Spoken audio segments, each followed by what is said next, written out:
Zubaan is in some ways a child of Kali for Women, which was the first publishing house, feminist publishing house in India that we created. I was one of the founders in 1984. So that's a long time back, 32 years back almost.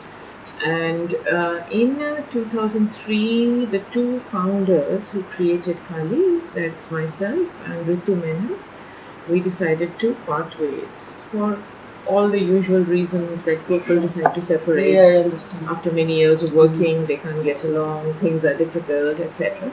So we decided to separate, and we both decided to set up new publishing houses. So we set up Zubaan with some of the money that Kali had earned over the years. Exactly. We shared it. We shared the books, and then we decided on the directions we wanted to go. So we continued to publish the kind of books that Kali used to publish, which were basically, the focus still remains very much on women and on feminism and the history of women's writing, etc. And also we decided to focus quite a lot on women writers from the margins. So not only focusing on upper middle class writers, educated women, but also women from the margins, women who were illiterate, did not know how to write, or women who wrote in other languages, or women who had gone through difficult experiences and who wanted to write. So those kind of things. So in a sense, it's the same as what Kali was doing, but it's also more.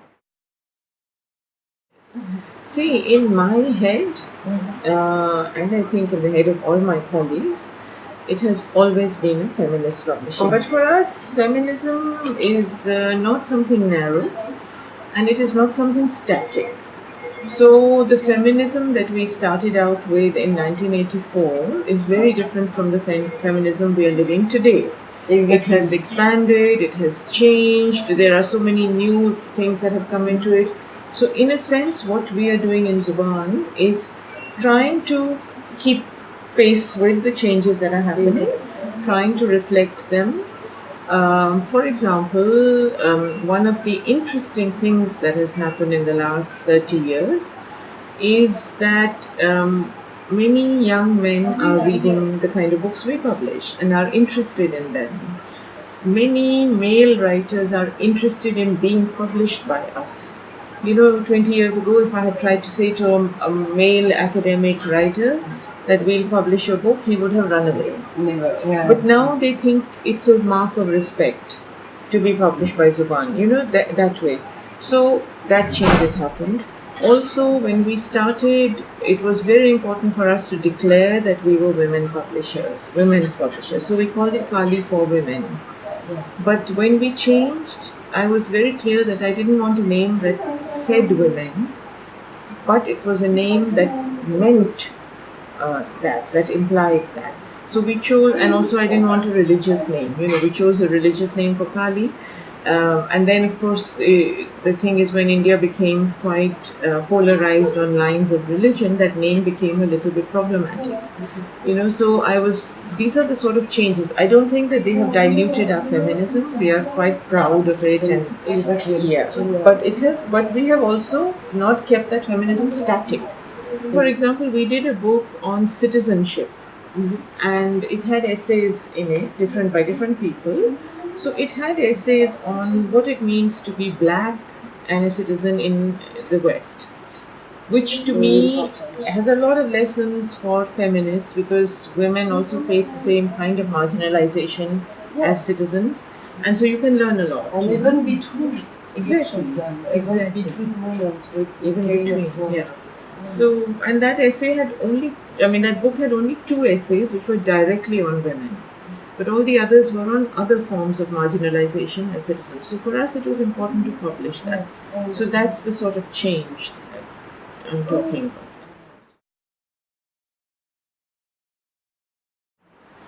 See, I think again, if I look back on the last 30, 35 years, I can see quite a lot of change in the literary scene as far as women's voices are concerned. When we started work, there were hardly any women writers who were known. and hardly any who were writing about women.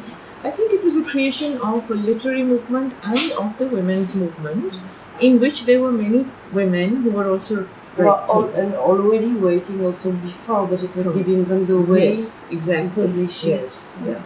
I think exactly that. We always wanted to do it, but of course we knew we wanted to do books for young people, but we did not know how or what.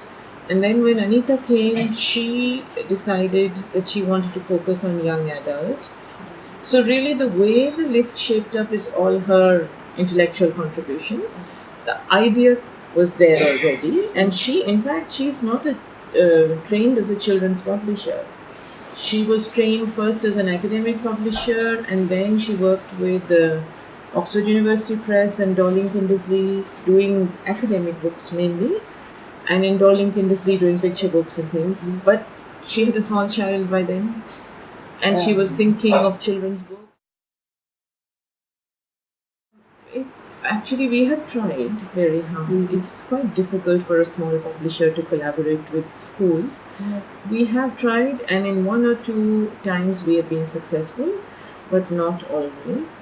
Now I think we have an opportunity through our books on gender and for example, we have done something quite interesting on child abuse, which is a difficult book to do, and no other publisher has addressed it.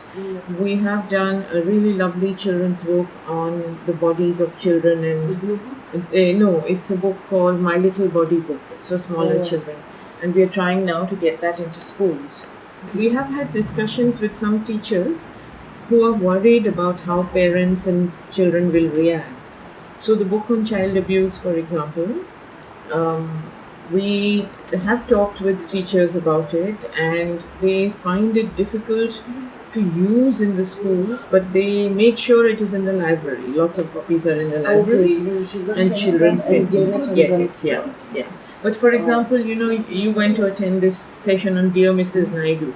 Now that is a book that schools like Bluebell School in Delhi has told all its students in 2 or 3 classes they have to read the book and they have to discuss it. So we've had hundreds of students coming in buying the book. But for a book on child abuse or on sexuality, teachers would be a little bit hesitant. And maybe themselves yes, exactly. Yeah, maybe themselves not used to talk about it. Yeah. So we still do those books. It's not that we don't. But we try to, it's a long process of talking to teachers, trying to make them comfortable. All of those schools come to us to buy our books. So that's not a problem. And we have some collaborations with other publishers who publish textbooks to try and get our books into different schools, not only the private ones, but others. So we are trying that. And we also, for example, we worked with Pratham, who reach out to other schools. So we gave them some of our books to translate into many languages without any real charge. I mean, of course, we did charge, but very little. And they have translated. We have 6 small children's books of stories written by a man called Zakir Hussain, who used to be president of India at one time. And Pratham has translated those books into 8 or 10 languages. And they go out to schools So not only to rich schools, but others also. It's interesting, but in this area where we have our office, it's an urban village. And many of the people are farmers who sold their farmlands. And then many of the people are Bangladeshi workers who are doing embroideries at very low wages. They have their families and children. And the children come into this office all the time in the afternoons, especially in the summer. And they take the books. They sit, because what we do is we buy a lot of Hindi and Urdu books for them, and we keep them here. Then they sit here, they read, they draw, and they make little pictures, and then we put them up on the wall. So just yesterday I was coming and one of the children stopped me on the street and said, "Has the library opened again?" And I said, "The library is always open. You come when you like." First, it's girls and boys who come. Then the girls sometimes stop coming. Then we have to tell the boys, "No, you must bring the girls." Then they come with the girls. The activist in you never goes away. So the activist in me has never gone away, and I still feel very connected to the street level activism and so on. But I'm also a realist. I know that I can't do it in the same way as I used to do it earlier. And I'm also somebody who would like this organization to have a life of its own beyond the founder. It's not. I mean, I don't want the organization to finish when I decide to leave it, or so that means being realistic, and that means understanding how business functions. Which for when we were pure activists, it was a bad word. So for me, it's no longer a bad word. I think there are feminist ways of running businesses, and I think that you can be an honest business person, and you can still be politically committed, and you can still try to have some integrity to your beliefs, and that is what I try to do. So I'm not any longer the same kind of activist I was, but I still am very closely connected and have my sympathies, and I think that the work I do, or the work we do in Zubaan, in some way contributes to the women's movement. I hope it does.